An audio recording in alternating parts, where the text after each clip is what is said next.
If you're in the back,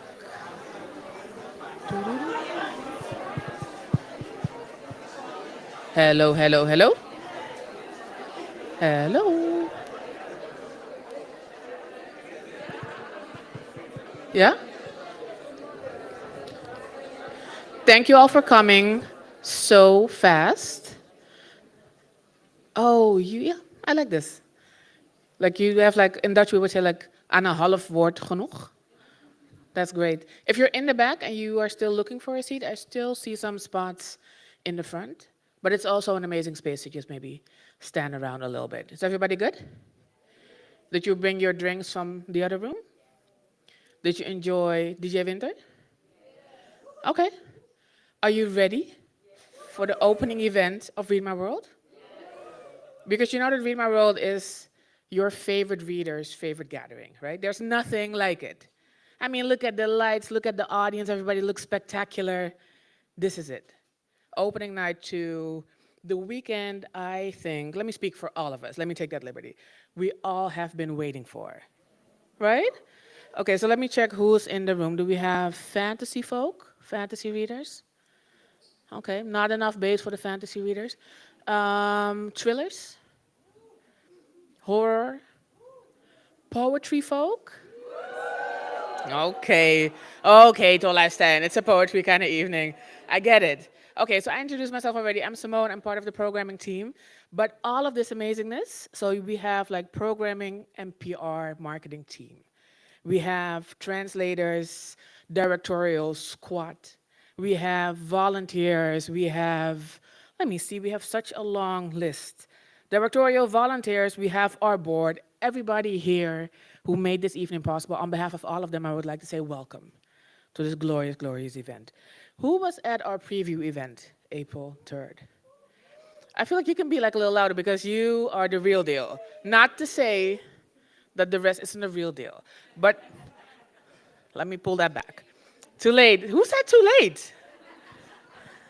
Of course, our glorious co-curator, Maboula Soumahoro, said, you will meet her in a few, and then it will all make sense. So we had this preview event where we introduced our two co-curators that helped us put together the festival. So tonight is going to be about introducing the international lineup, the international part of the lineup. So we have London in the house. Okay. That's a bit too bad for London, but we also have Paris in the house.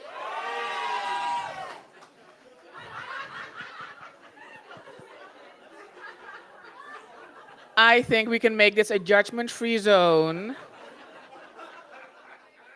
But London, if you feel that this is your moment to rectify what just happened, we can do that. So we have London in the house. There we go, there we go. Okay, so two great cities coming together here, Amsterdam North, Tolhuistuin. We're gonna see snippets of their work. I like to call this, I think last time I made the joke of saying like it's a soiree of snippets. Thank you for the person who remembered that in the crowd. Now let me call it like an eve of introduction. So it's going to be fast, it's going to be quick, but we have an entire weekend to just relax with each other and go over everybody's body of work, yeah? Okay, then I would like to welcome the person who said, no, no, no, you cannot rectify, it's already too late. My marvelous, let me call her my cousin, my co-curator. You are fantastic, you are a writer, a scholar, you know your music, you are a fashionista, and it was such a pleasure working with you. And you introduced us to some amazing authors and artists. And maybe I want to invite you up to tell a little bit more about that. A warm welcome to Maboula Soumahoro.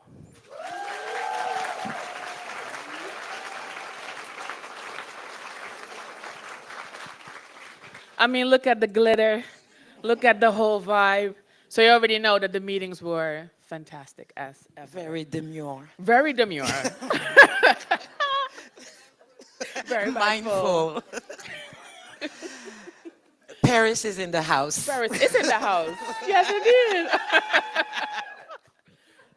Okay, but also we would like to call you like our honorary Amsterdammer. Yes, I think I love it. Yeah, Right? I've come to Amsterdam too late in my life. But now you're here. And I'm here and I'm not leaving. Okay. So that's a great bridge to the beat of belonging, because we do feel that you also belong kind of here. I feel like I belong. Right? Yes. So what is the Amsterdam vibe for you, specifically with regards to Read My World? What has the festival given you in your understanding of the city? So first it was my opportunity to come and discover the city. It was also the opportunity to perhaps know more and reflect more about European. I'm French born. I've lived in France most of my life and then in other parts of the world. But I feel like in this, more recent part of my life, I've been discovering more things about Europe. And I think that the Netherlands in general is sometimes forgotten in the global history that I'm interested in, global history and global cultures of this African diaspora. So it's good to, take the tours that we took this morning, the heritage tour. Yes. That's right, represent Jennifer. And to, get into the colonial history, the slavery history of the Netherlands that I think in the, more global context are not as often associated with that history. And I love the similarities between Amsterdam, the Netherlands, and France, in terms of the denial, in terms of the silencing, in terms of trying to I don't know, escape, not deal with all these not only atrocities but realities. Right. So this is what I got to discover. And in terms of Read My World, it was such a pleasure. Even though in the introduction you already used the past tense, it was a pleasure working with you, like as if it was already over. It will never be over. That it's going to last forever. Forever. So we have something to deal with. Witnesses, all of you. But the team and the leadership of Wilhelmine, all the team, all the people involved, all the guests, all the people who have accepted the invitations to present their work. It's such a privileged and precious bubble in those dark times. So I really commend the professionalism, the openness, the creativity of Read My World and the work that you've been doing in the last 13 or 14 years. And I just wish long life to this festival, and I hope it can last forever. Yeah. Yeah. Just to be at peace and at ease for a few days and try to reinvent things, to remember things, and to be, at peace, not in a hostile environment. So this is what I meant by thank you for constructing this space and this time. And thank you also for coming, especially because some of the people also mentioned that there are big protests, of course, going on in France. And then what it means, yes. I was trying to be discreet about who mentioned it, but front row right here. But also about what it means to have such protests in your country and then leave and feel as if you're maybe not a part of it anymore. But I feel like you are excellent representations of what is being fought for at the moment in France. So definitely thank you for coming also. No, it's great because I think it's important what is going on and what will continue to go on in hexagonal France. But it's also these types of moments that can also give us the energy to go back to the trenches, right? I don't believe in over-exhausting yourself. I don't believe in dying for any cause. And I think it's important to remember that there are other ways. And sometimes you have to step aside, and sometimes you get privileged enough or, I don't know, considered, regarded enough to be able to get away, but you come back, we'll come back, and you come back more rested, you come back more convinced, because you will have experienced in those 3 or 4 days the reality of the people, artists who are, by their mere existence and by their mere production, trying to reassert this idea that there can be other ways. Not the way that is weighing on us, the way that is killing us, the way that is marginalizing us. There are other ways to exist, and that matters. Definitely. So I don't mind being away from the strikes. The strikes will be still going on when I go back, and I will be, perhaps happier, more fulfilled, and more prepared to join the fight. Amazing, amazing. Yes, definitely applause for them.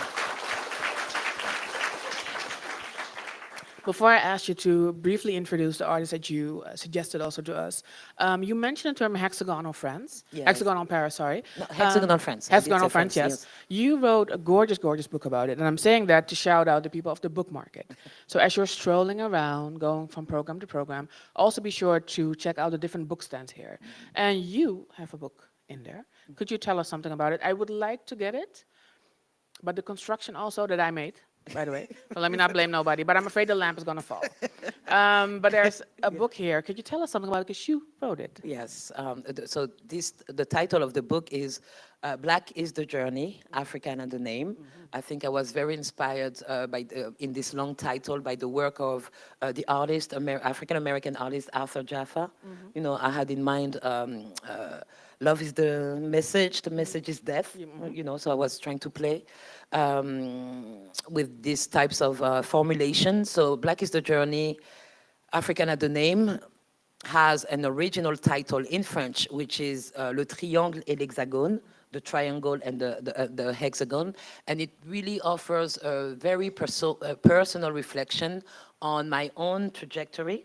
It is personal, but it's also filled with academic references because this is my job, and that's my area of specialty, the African diaspora of the Black Atlantic. So I'm just in this book trying to reflect on what it has meant for me to be the daughter of African immigrants who came to who moved from the Ivory Coast to hexagonal France in the post-colonial era, and to perhaps reflect on all the silences, all the lost memories and willingly forgotten memories, and how, you know, blackness, race still deeply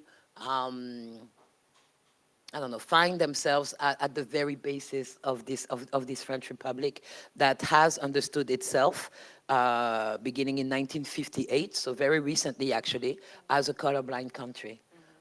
What has it meant for me to be Black, to be African, to be Muslim, and to not belong, or to be missing the bit of belonging in this hexagonal France? And I keep using the term hexagonal because just like the reference that I made to the Netherlands and the history of the Netherlands, there's a European part of the history of those two countries, and there is an extra European part of that history. And that extra European part, whether I want to talk about the Netherlands or France, takes us back to colonial history, takes us back to the history of slavery, and takes us back to the modern processes of racialization. Right? So if you want to understand blackness or perhaps non-whiteness in those two European countries who have imagined themselves as either without any color, meaning white, right? If you want to understand the existence of non-white peoples as part of the history, the long history of those two countries, you need to go outside. You need to go to the extra, what is located outside of the European confines. So this is what I talk. I don't talk about the Netherlands in the Black is the Journey and African are the Name, but I talk about being Black, African, and French, and discovering all of that, or perhaps having more distance again about all these considerations because I went away. I lived for a long time in the US, and I lived in New York for a long time, and I studied there. And it only when I found myself in New York did I began to, I don't know, pay attention to what it meant to belong or not belong to this hexagonal France, right? So this is what the book is about. It's gorgeous. It's gorgeously written, for sure. Who says who did who? Thank you, Jennifer. Amazing. You can all follow Jennifer's lead to make the room a little bit warmer, cozier. No pressure, but feel free. Before I introduce Lou Mensah, who was your co-curator, could you tell us about the artists that you invited?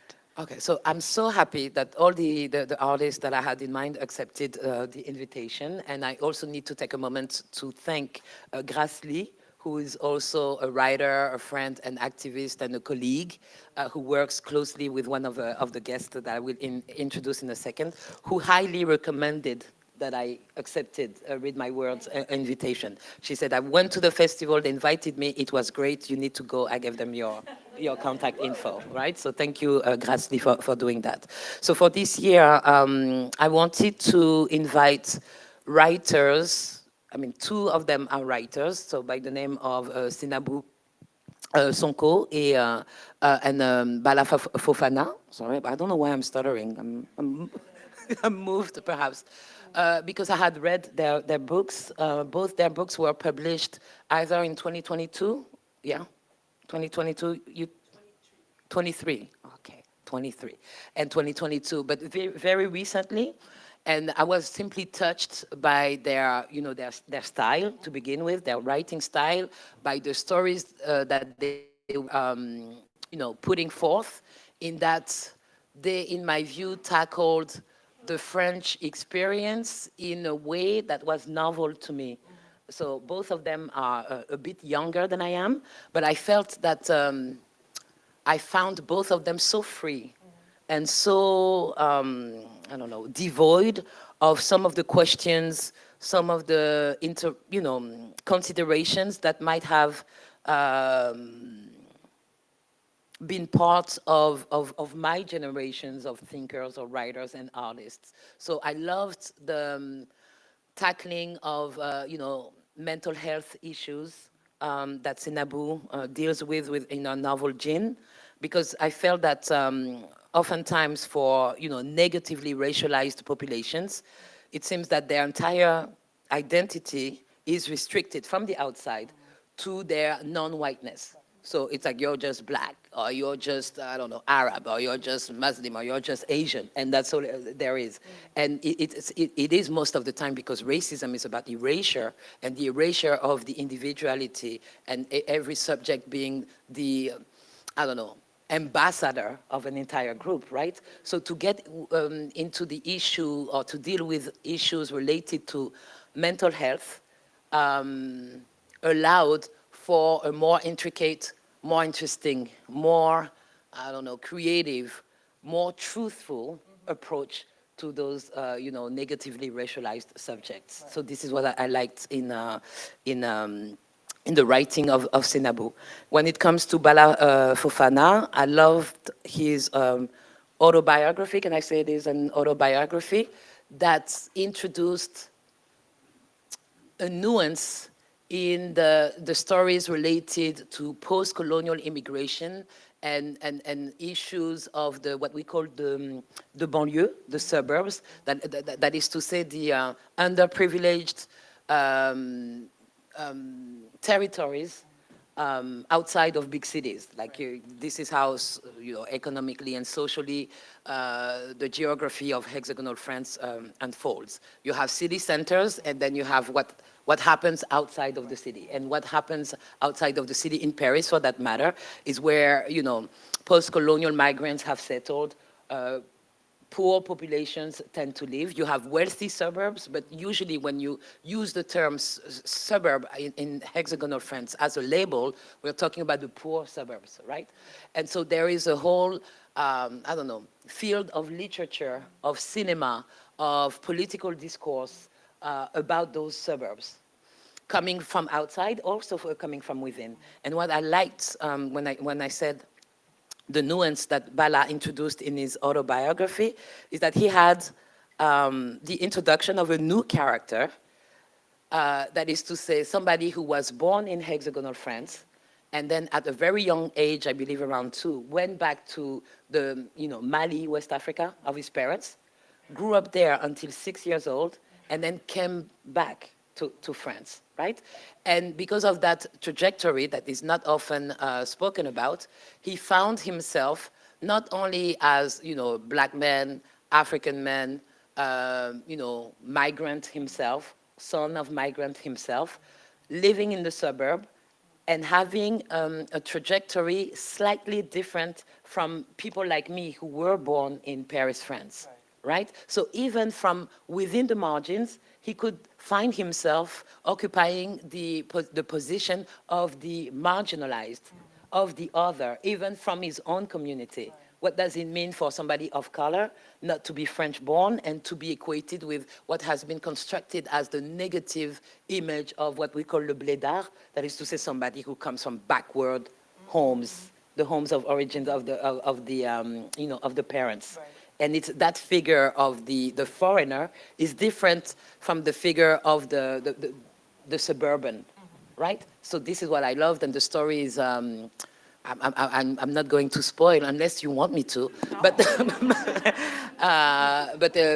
that, along with as I said, for both Bala and Sinabu, was also about the style and about the boldness in the story that they were ready to share, even though those stories are not, have not circulated well enough, are not familiar enough, and they simply said by the mere act of writing and publishing, saying, this is the story that I want to share, and no other.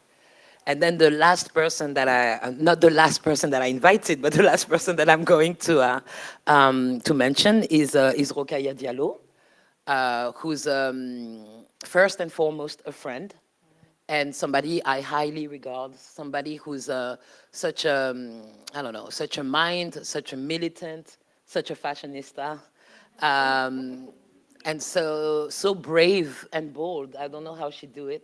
And I think that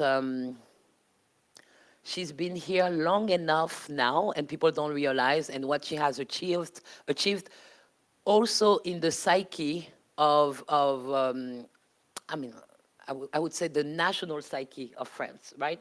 What it has meant for a black woman, for a dark-skinned black woman, to be on, mainstream media, radio and TV, and to simply, I don't know, convey and share these, I don't know, much needed liberal political positions, and not play the role of the grateful daughter of immigrants who should say, thank you, France, for saving my life and saving me from polygamy and sexual mutilations, and teaching me how to read and write, and how, I'm so happy to be French. I'm so happy to be French. We don't care so much about being French. We just happen to be French. Yeah? And so I don't want to put any of the other French people in trouble. Sorry, I get carried away. Maybe that's not how you feel. But for Rokhaya to portray and to embody this in the mainstream, and to be so consistently and systematically under attack, and to still continue, I felt that sometimes we take her for granted.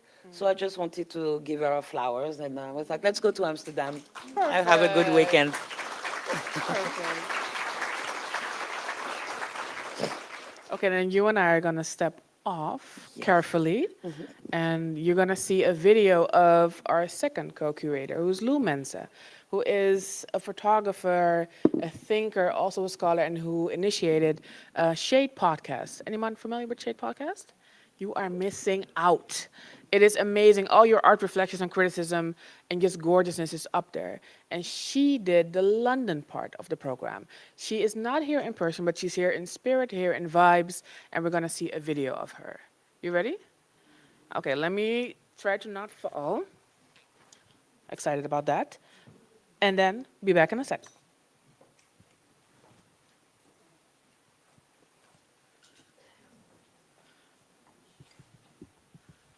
Hey everyone, how are you? Welcome. So good to be here with you. I'm speaking to you from a distance tonight, but I want you to know that I'm here with you in spirit. There's something beautiful about connecting through this screen, actually, while you're all gathered together in Amsterdam.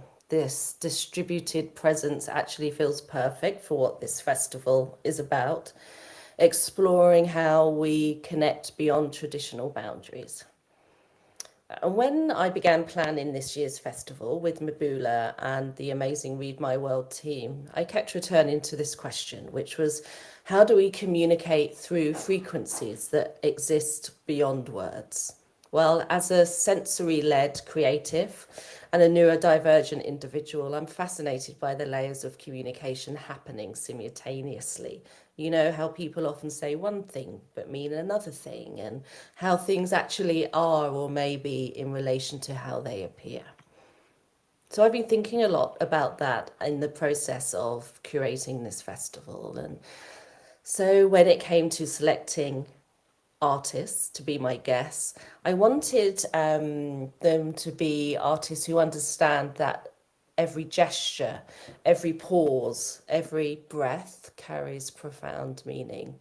And I was looking for artists who create spaces where their expressions can breathe and where we can feel their intention being shared with us. So the first person that came to mind, who is here with you this evening, is Tyrone Isaac Stewart, who blends jazz, saxophone and vocals with hip hop and crump and dance and all of these amazing things. And his work is pure physical poetry in motion. You know, he transforms personal and collective narratives into movement in the most beautiful way that speaks volumes without words. And on to Kayo Chingonyi, who is a poet and a writer. And he balances the weight and the texture of language with such surgical precision that you listen and process and feel every word, every ounce of what he's communicating. And really excavate these ideas of displacement and belonging, you know, the distances that aren't just between us, but within us. And I thought that was a really interesting kind of space to explore.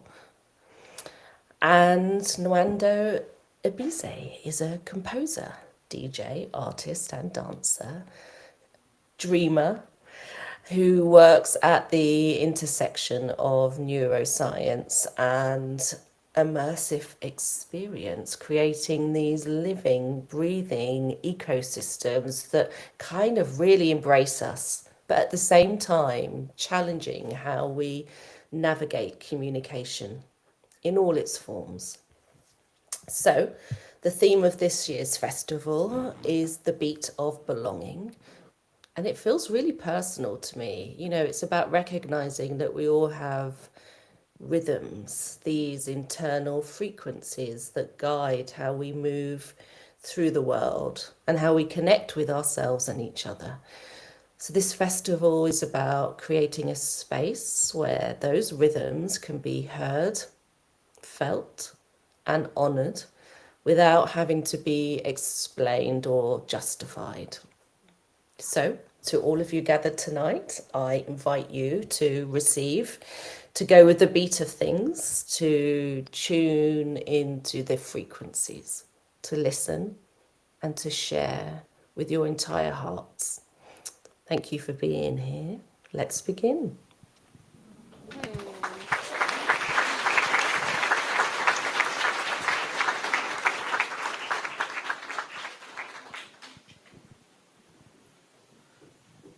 Beautiful, beautiful words. I'm not going to introduce the artists in between the performances. I'm going to mention their names one more time. You can give as loud as an applause as you can. And then we have about like 45 to 60 minutes worth of amazing performances. You good? Okay, so we have Tyrone Isaac Stewart, Bala Fofana. Yes, yes, yes. Sainabu Sonko, Rokaya Diallo. We have Namando Ebise and we have Kayo Shingoni. Enjoy.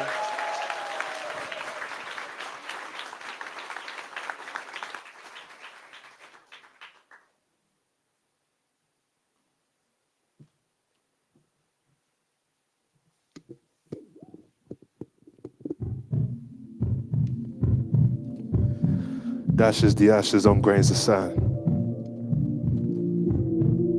My G's scatter pieces of me whilst recording vividly. The time I told them, past, present, future, and evermore from afar. My grandbabies will be star-studded gold. Cough the cough, cause the cough, pause the cough.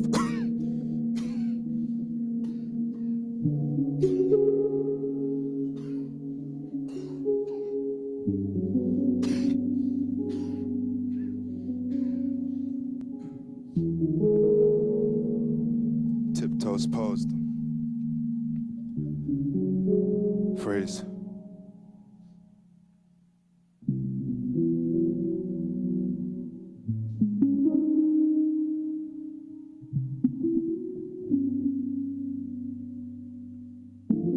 Go sign. Go sign.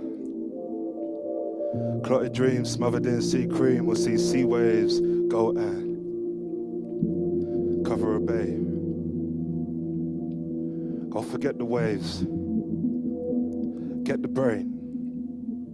She forgets the brain. Frees herself from every kind of expectation. Caption, babe, it's so cool. Think we're gonna freeze.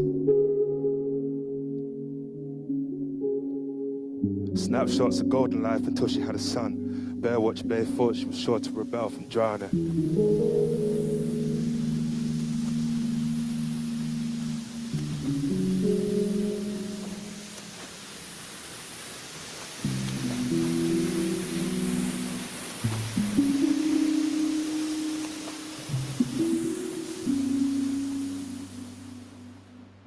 The wetsuit used to work before. It don't work no more. You know I can't stay long in this water. It's too cold, baby girl. You're born Caribbean blood.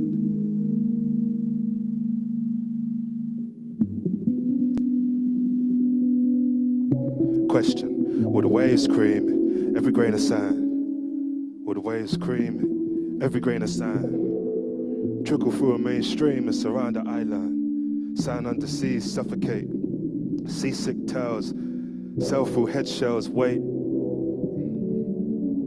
Him. Him I live life like him God. Except he's a grain of sand. Sets an alarm for the gold hour. Shoot it just like a movie. Edit as a great story. Watch it in a bubble bath, the eyes puffy, sneeze. I'm looking at you. God bless you in my eyes post. Truth be told, you would see the selfie is cool. So cool, in fact. Ice cold, so cold, in fact. You're frozen.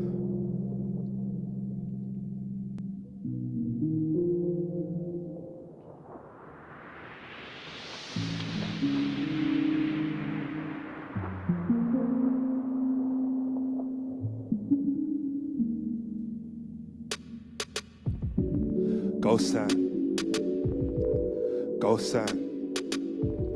Clotted dreams, sea creep omens, sea waves, go and suffocate the grains. Well, how you gonna forget the waves to go and get the brain when the brain forgets the waves brought them there anyway? Free yourself from every kind of expectation for how you try and be so cool, you don't wanna freeze.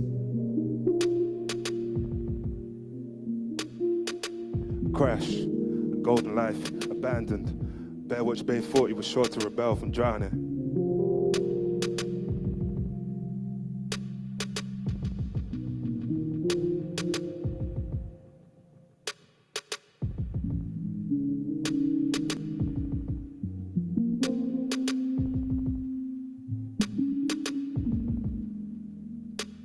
As he swims further assured, the waves will separate him from the seafloor. Well, hey, PJs be the past, currents relay to a place warm like a bubble bath.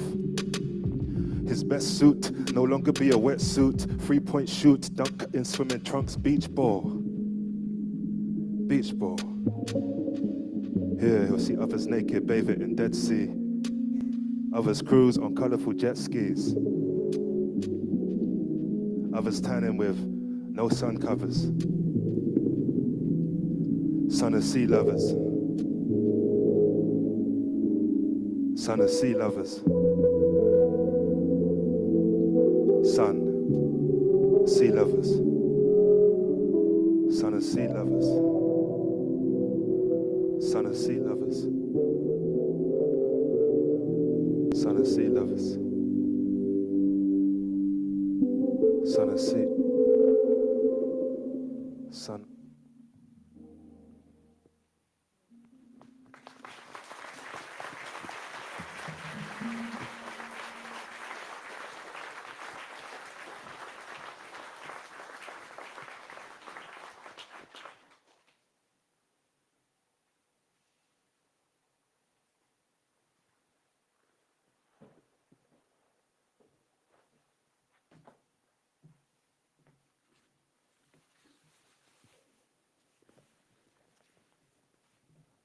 J'ai 6 ans. Je vis à Saint-Maur-des-Fossés. Je suis dans le réfectoire de mon tout premier établissement scolaire. Il grouille d'écoliers. Je ne le sais pas encore, mais je m'apprête à signer mon arrêt de mort. Je suis français, merci le droit du sol. Je ne parle pas un mot. Quand j'avais 3 ans, on a rejoint le village de mon papa, à Caille, dans le sud-ouest du Mali. Puis on est reparti sans lui. Les dames de service déposent un plat sur la table. J'y mets la main droite. Les camarades hurlent. Des regards emplis de dégoût et d'incompréhension convergent vers moi. Maman est convoquée.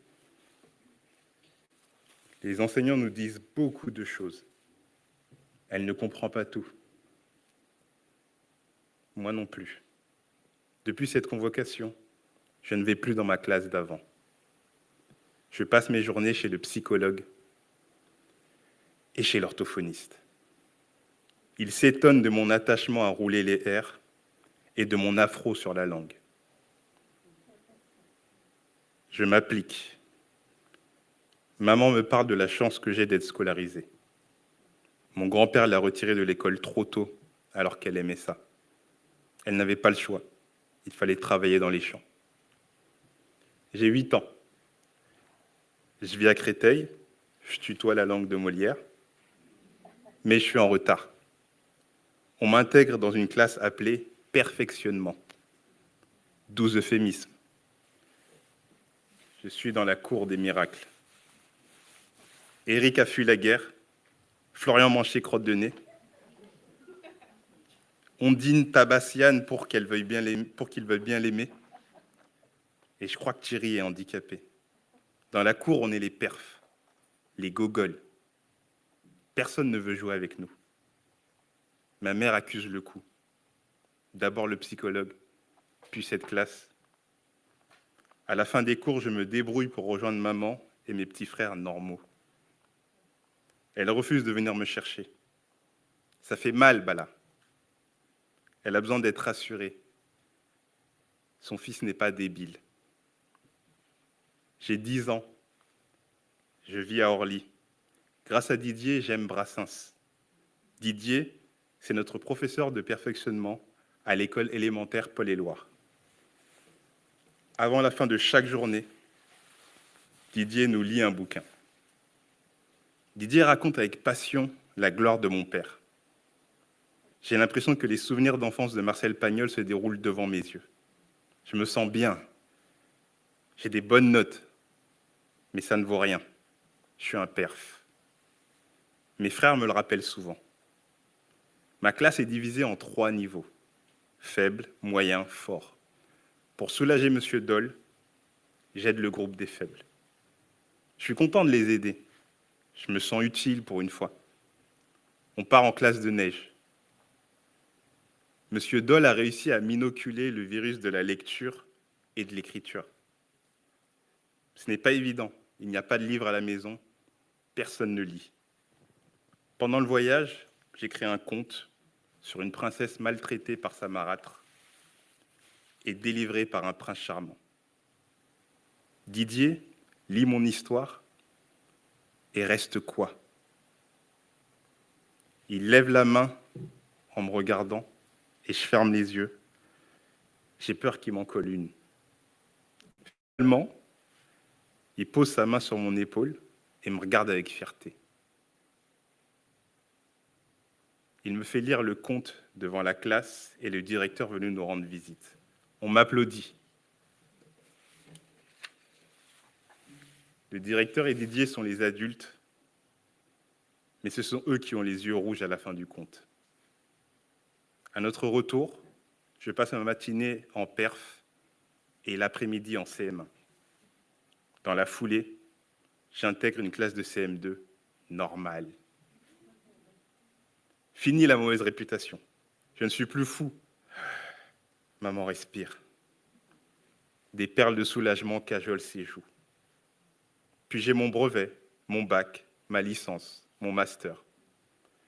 J'écris les rêveries du père solitaire sur le Bondi Blog, dans Libération. On m'aperçoit sur France O, sur LCP. Dans le JT de TF1, on entend « Reportage de Bala Fofana ». Je reviens de loin. L'école m'a sauvé. J'ai le syndrome du survivant. Cette histoire, c'est mon détroit de Gibraltar. Je l'ai franchi et parfois je ris jaune. Beaucoup de camarades, perfs et non perfs, s'y sont noyés. Ibrahim, Conrad, Jérémy, Pépito, Cédric P, Mamadou, Rudy, je pense à vous.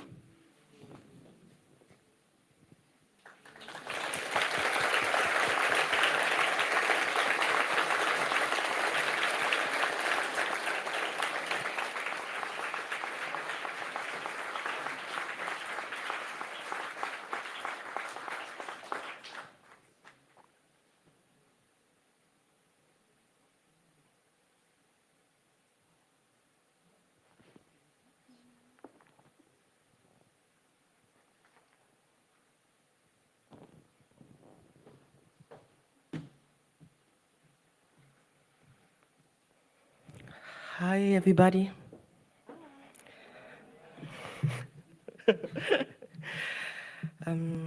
Just a few words to introduce to you the video that you're going to see.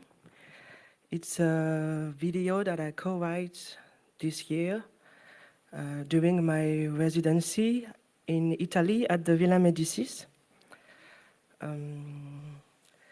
And the song that goes with it, it's a song that I wrote like 4 years ago, and I hope you will enjoy it.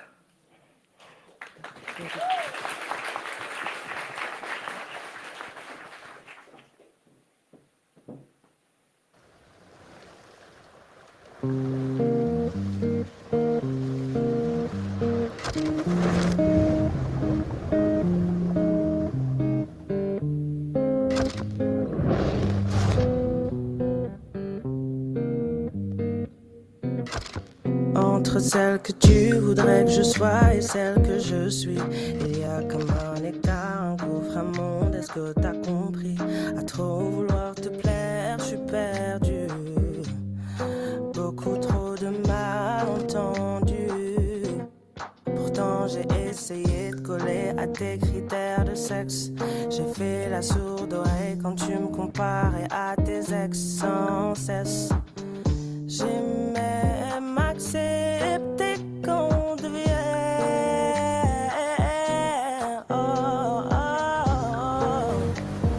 sex friends all over the night.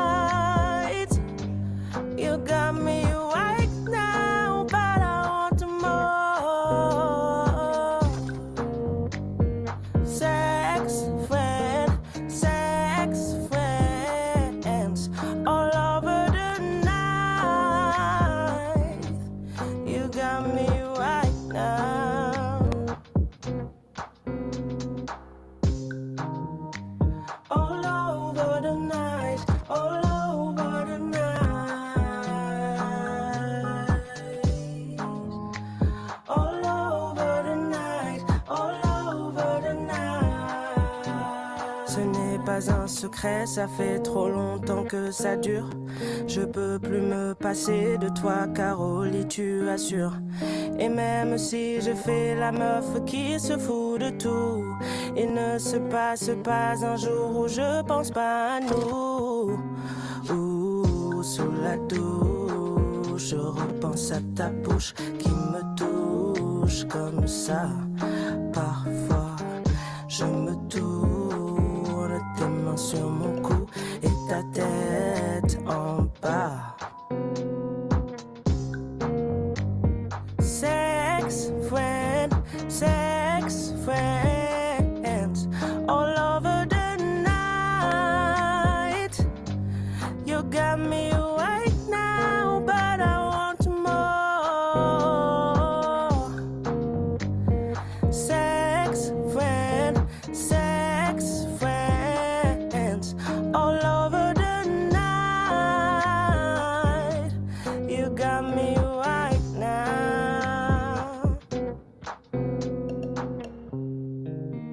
On part, on part, on part.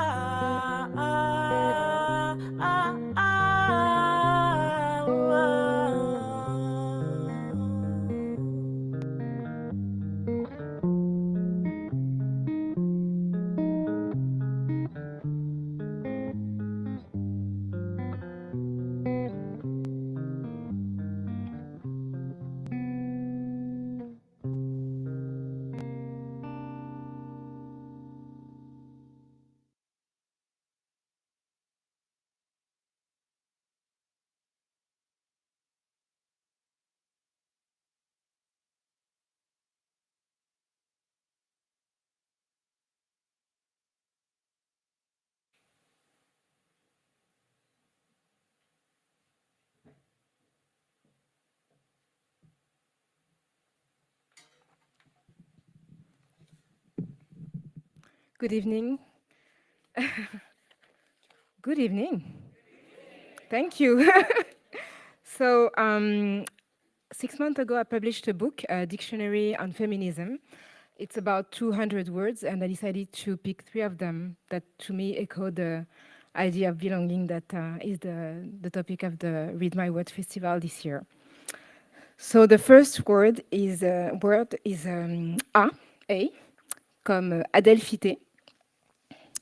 La devise républicaine française, proclamant liberté, égalité, fraternité, a été énoncée lorsque citoyenneté rimait avec masculinité.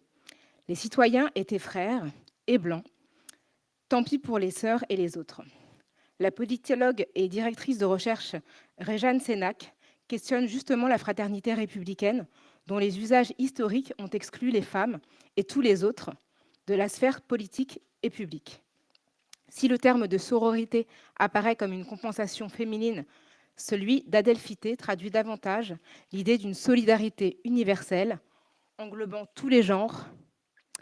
J'aimerais que ce néologisme, qui vient du grec ancien adelphos, signifiant indifféremment frère ou sœur, supplante définitivement celui qui s'est malencontreusement maintenu dans une devise censée garantir l'égalité de tous et de toutes.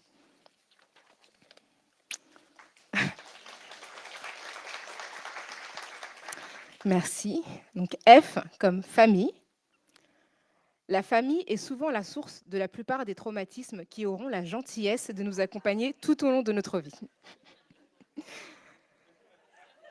I can tell that you feel me. Perçue comme naturelle, sa composition varie en fonction des cultures. Elle est dans nos contrées dites occidentales, formatées sur les besoins du capitalisme. Une entité nucléaire centrée sur elle-même et articulée autour de la possession de certains biens matériels et d'habitude inscrite dans une forme de consommation qui bénéficie au fonctionnement des grandes entreprises. Il faut posséder, s'abonner, se déplacer, voyager dans une cadence imposée par des normes sociales qui nous poussent à consommer toujours plus et à rechercher la reconnaissance et la validation de notre entité familiale auprès d'autres entités similaires. C'est un modèle familial restrictif et normé qu'il faut questionner. Ce modèle est centré sur ce petit noyau. Ce modèle centré sur ce petit noyau n'est en fait en rien naturel. La résolution de 1979 de la libération des femmes de la 4e internationale considère la famille comme l'institution socio-économique fondamentale pour la reproduction d'une génération à l'autre de division de la société en classes qui fournit le mécanisme le moins cher, le plus idéologiquement acceptable de reproduction de la force de travail humain. Elle reproduit en son sein des rapports hiérarchiques et autoritaires nécessaires au maintien de la société de classe dans son ensemble. La famille a été le lieu du patriarcat et de l'injonction à l'hétérosexualité, et le reste dans la majorité des cas. Le patronyme adopté par les membres d'une même famille nucléaire est de manière écrasante celui du père. Dans ces entités, les femmes restent exploitées en fournissant un travail gratuit, non rémunéré, et en s'astreignant à une sexualité parfois non désirée pour le bien-être moral de l'époux, qui n'est plus officiellement chef de famille en France, mais en conserve encore trop souvent les prérogatives. C'est aussi l'espace où la domination s'exerce le plus fortement sur les enfants. Chaque adulte digne de ce nom se doit ainsi de recomposer sa propre famille, centrée sur sa lignée, et de s'éloigner de ses aïeux, parfois relégués à des institutions lointaines, concentrant de nombreuses personnes âgées. Or, cette conception de la famille brise les solidarités intergénérationnelles. En réalité, les liens considérés comme familiaux peuvent s'étendre au-delà de ce petit groupe et se concevoir en dehors des liens biologiques et des adoptions légales. On peut faire famille selon ses propres termes. La notion de famille choisie, popularisée par les communautés queer, permet de concevoir un noyau fondé sur des critères plus inclusifs. Mes parents étant immigrés, ils ont refondé à Paris une famille largement composée de tatas, tontons et cousins avec lesquels je n'avais aucun lien de sang. Conception que j'ai toujours trouvée gênante. Mais je les ai toujours considérés comme d'authentiques membres de ma famille. Les personnes qui habitent notre cœur sont aussi nos amis, qui, avec le temps, constituent un tissu profondément familial. La famille ne doit pas être un carcan, mais un espace qui nous permette l'épanouissement et surtout le choix de ses membres. Merci.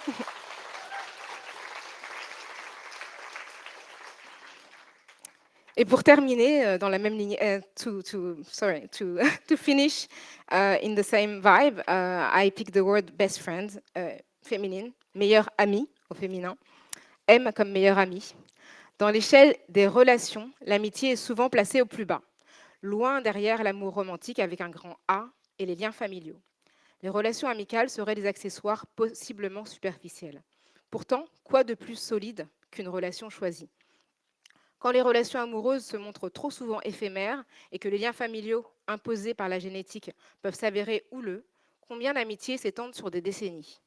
De vous à moi, qui a toujours été là pour vous à toutes les étapes, pour tous les coups durs ? Nombre d'entre nous peuvent revendiquer des amis d'enfance, alors que rares sont les amours qui survivent à toutes les étapes de la vie. Selon une étude de la Harvard Medical School, plus les femmes ont des amis, moins elles sont susceptibles de développer des pathologies médicales. Le fait de ne pas avoir d'amis est aussi dommageable que pour la santé que le fait de fumer. Et dans un monde patriarcal, les amis sont particulièrement précieuses. Pour ma part, jamais je n'aurais pu mener mon existence de la même manière sans le soutien de mes meilleures amies.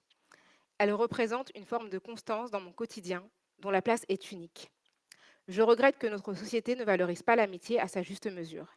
Elle est le lieu d'une solidarité féminine qui défie tous les clichés sur notre supposée rivalité et un espace de résistance à un monde qui ne cesse de nous accabler. Les rires que nous partageons sont autant de pieds de nez au patriarcat dont je ne me lasserai jamais.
After all that, they told me I could no longer return home. All the clay is gone, replaced by cracked concrete that will no longer return to the earth. She said, one day we will all be together, but first we must traverse the depths. In empathy we follow from the Isis to the Thames, an offering to a distant ocean. I said, sister, don't fight. We have work to do. But Frida never understood that the fight was where life began. A new world rising from the fire only Dantor could bring. So, here I am again at the crossroads. Willingly I return, the constant gardener. From behind the great tree with the heaviest fruits slips the black Madonna. So I reach down to drop a libation at her feet. She gathers about her the soft skies and holds me tight. Soon I will dissolve into the waves with a wry smile. Nothing but abstraction can draw me back together now. Offering me a champagne cocktail, the man behind the gilded bar tells me how proud they are in Portugal of their colonial past. White-faced and bold, he stands over us, so I claw back numinous realities and weave them into our future stories. Emerging from the flood, I take your hand and prepare an elaborate toilette. Gazing into the mirror, I am at once transported back to Pawtucket. Laughingly, I refuse his pronunciation and slip spikily back into my mother's tongue. Prepare, prepare, prepare. All this proves is how much I need you, not desperately, just in close fitting. An enamel basin, pristine, fresh rose, silk, comb, delicate cloth. She cried into the night, but I was running for the rising tides. From her place beneath the waters, she told me to take responsibility for my own initiatory leanings. Grasping, she asked, why now? Why not wait for the dangling threads you can gently gather about your dreams? Your stories you tell yourself in order to breathe. She was always the first to offer her gifts, watercolors, paint, and ink. Soon, I will feel strong in imaginary ways and weak in mysterious ways. Sitting on warm red earth, I see the bright, beautiful danger in it. Where did the weaver go? Her story undone. Vitrification of the uli winds its way around our hearts. I try to piece together ideas of home, like the turning of the wheel, like the rhythm of the wave. I cut the dreams and the fears. Laughingly, she asked, how do you know right now that you are not dreaming? I just crouched and held on to the only truth that this is the vagus nerve and I can calm it. This is just one step in a spiral tower of initiations. And I have feet wide enough to climb and hands to scatter the new seeds to make our forest grow. I try to piece together ideas of home, but I can't stop thinking of those not yet born thrown over the side. Guinea. And so I kneel. Snake-coiled spine. I reach outwards and upwards into nothingness. The symmetry is broken, so we hold the mirror up to time. The reflections on the surface play, sinking into the depths. What is this that creeps ever nearer? This world within the cosmic mirror cries its own awful song. The sisters dance on the waves. Prepare, prepare, prepare.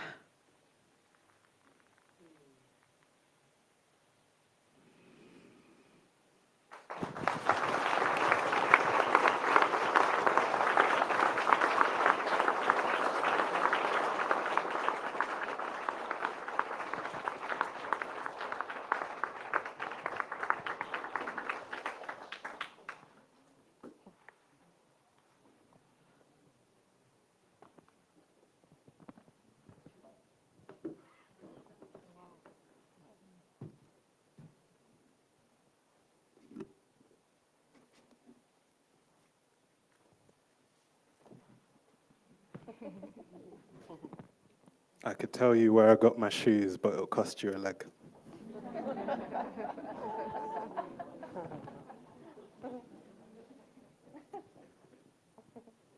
Fisherman's Song.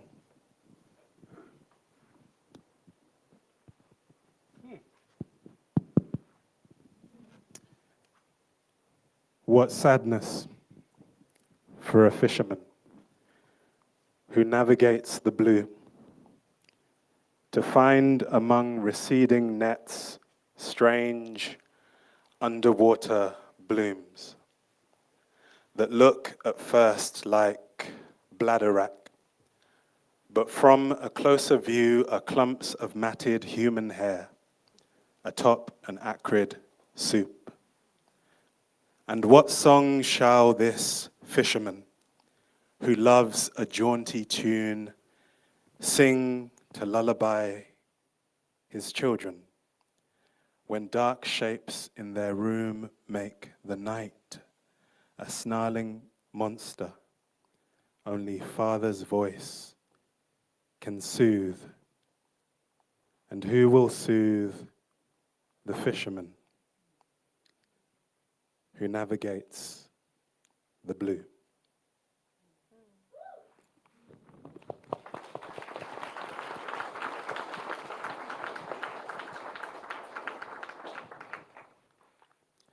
For those orphaned late in life,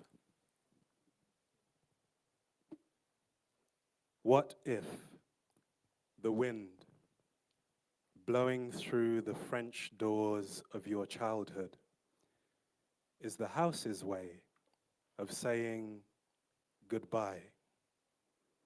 And when you call out, answering yourself, greeting the gone out of habit, you hear for the first time the timbre of your voice, how someone else might.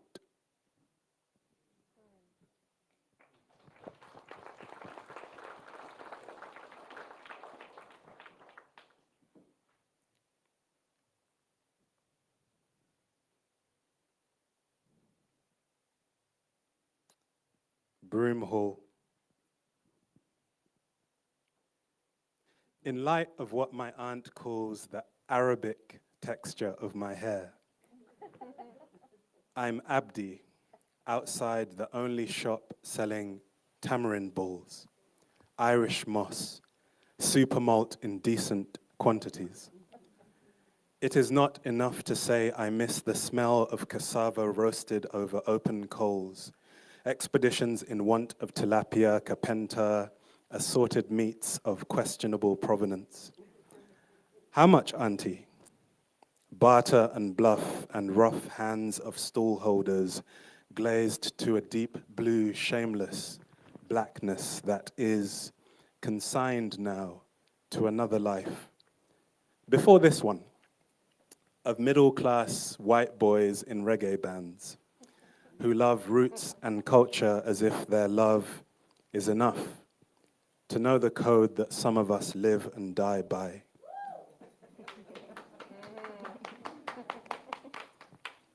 At least these boys who call me Abdi seem to be fond of Abdi. They ask why I don't come round no more, what it's like in Leeds. And maybe today I can be Abdi, and this shop can be all the home I need.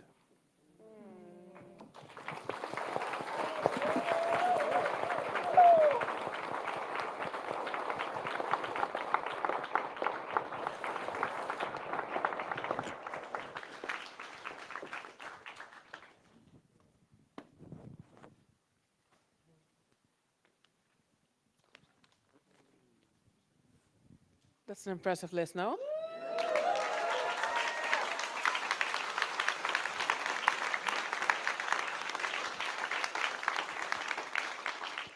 Okay, so before we go to the other side of the hallway again and enjoy DJ Winter's amazing sets and the bar and each other and all the good conversations, I want to ask all the artists and Maboula if you want to come to the front so we can take a group photo.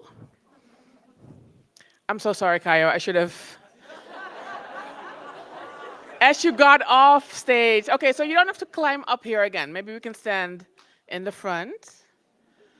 And we ask the photographers to come up here.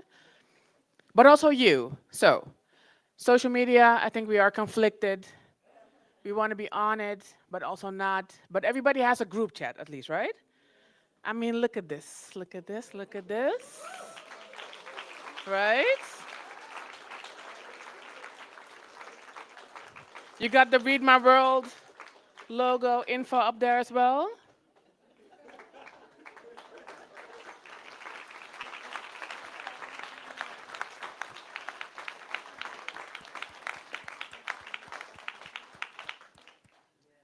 Okay, so if I can make a humble suggestion, drop the photo in a group chat.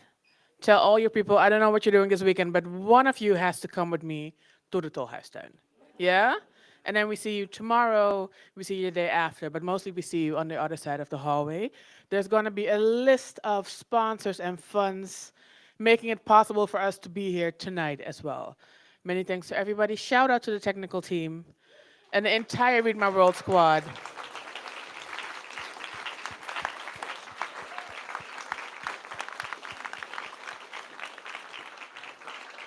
And last but not least, a warm round of applause for Lou Mensah joining us via the live stream. So from a distance, you can hear us.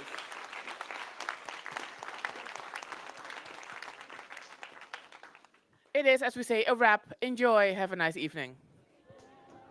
Then I'd soar to the side and look down at the sea. Then I'd sing 'cause I know, yes I would. Sing 'cause I know I would. Sing 'cause I know how it feels, how it feels, yeah, how it feels, how it feels, how it feels to be free.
disconnected, future affected by what you think and feel is ultimately real. I've been looking and looking for ways to heal. I thought I was too sensitive, not knowing that it is my gift, so you can lie to me. I listen with my body, don't need my eyes to see. 'Cause when I'm empty, I'm happy. Keep my mind like it's Friday. Every day feels like Sunday. Take it slow like it's pretty. I run my own race. I'm with my soulmates. One love and no hate. Self-love feels so great. Connected to the tree of life. Open your eyes and realize it was already there, right before your eyes. We are in paradise.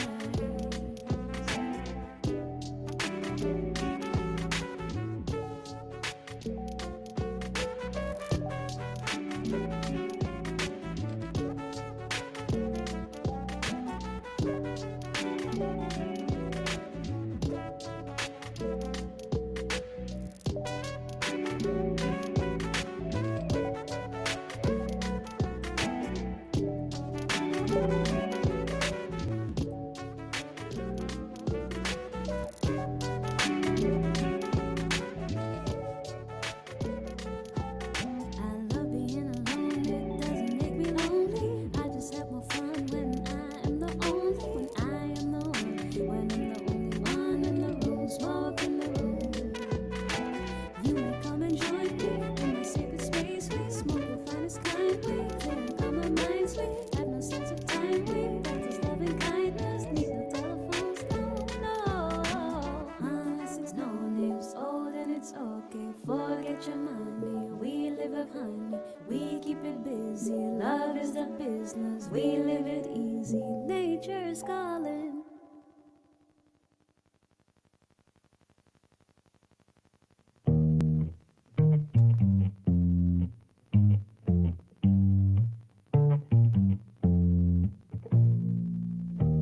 Smile when your heart is aching. Smile even though it's breaking. When there are clouds in the sky, you'll get by if you smile through your fears and sorrow.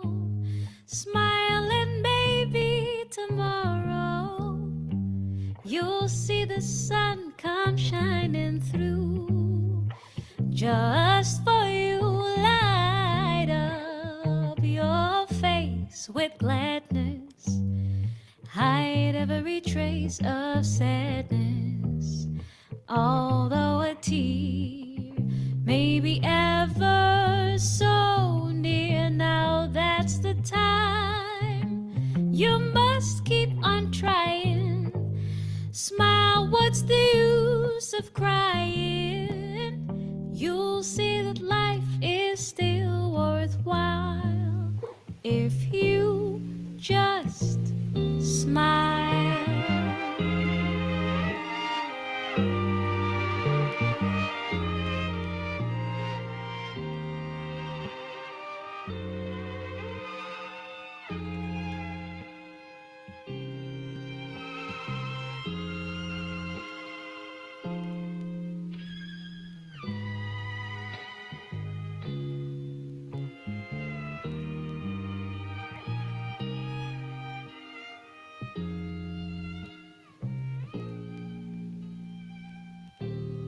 Light up your face with gladness. Hide every trace of sadness. See, although a tear may be ever so near, now that's the time. You must keep on trying. Smile, what's the use of crying? You'll see that life is still worthwhile if you just smile. If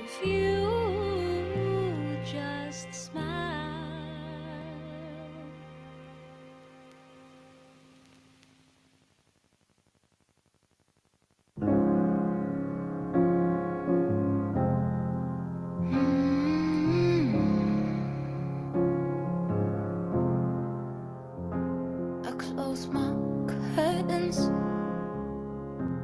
I don't wanna look outside, but I'm hiding in these dark times. Grayish and evil colors.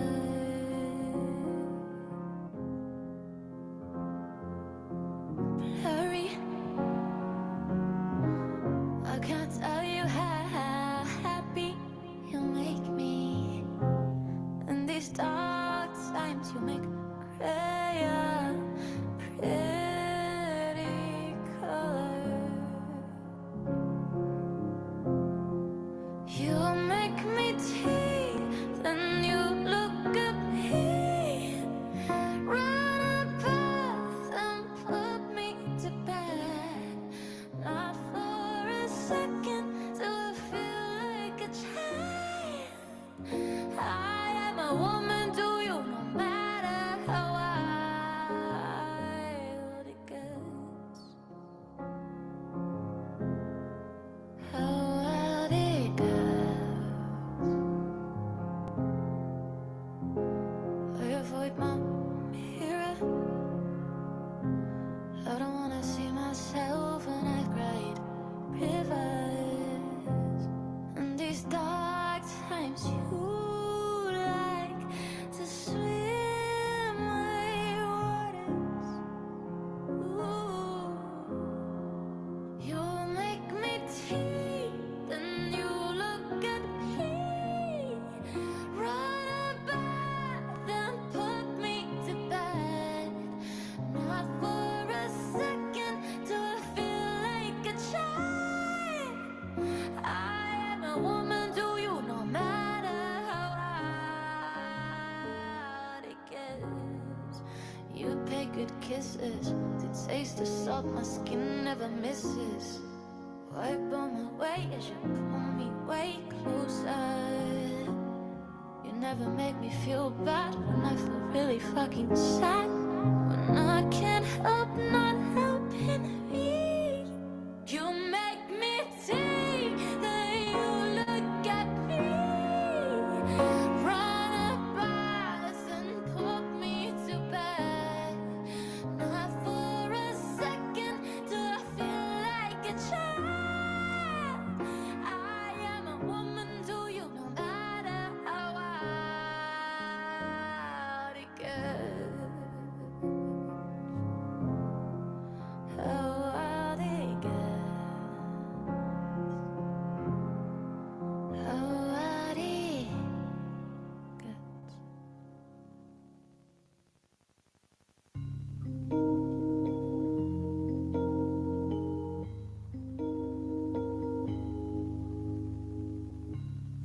Summertime, I'm still thinking about you. If I don't love, then what will I do? Reality's here but not coming through. In my mind, I can be what we choose, but in life we can't stand in those shoes. It's something I know before our debut. We can't be together, I don't think I can. As long as I can think about you. In my head forever, I will not forget that I'll always think about you. We can't be together, I don't think I can. As long as I can think about you. In my head forever, I will not forget that I'll always think about you. Maybe I'm not as real as I think. In daytime, my mind and heart ain't in sync. But at night, I only sleep through my blinks.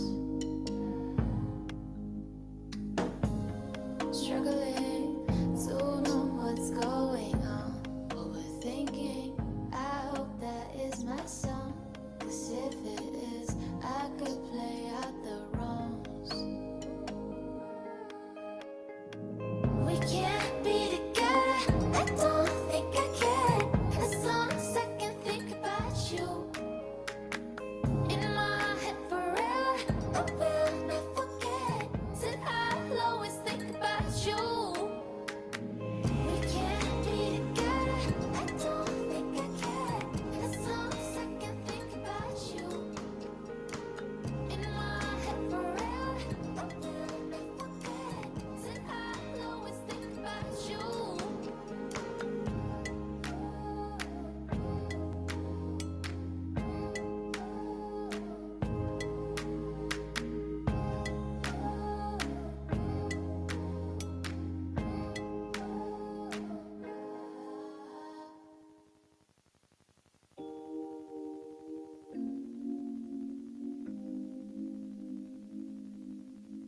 The sound waves of your voice make me swim through the storm in the form I never knew about. It so new, just like you in my life. But yet it feels like I've never lived before. Anything that's less turned into more. Everything I've loved but couldn't score. All I adore. I'm in love with your words. We show me the world through your eyes, 'cause you know just the way to put it on me. I'm in love with your words. We show me the world through your eyes, 'cause you know just the way to put it on me.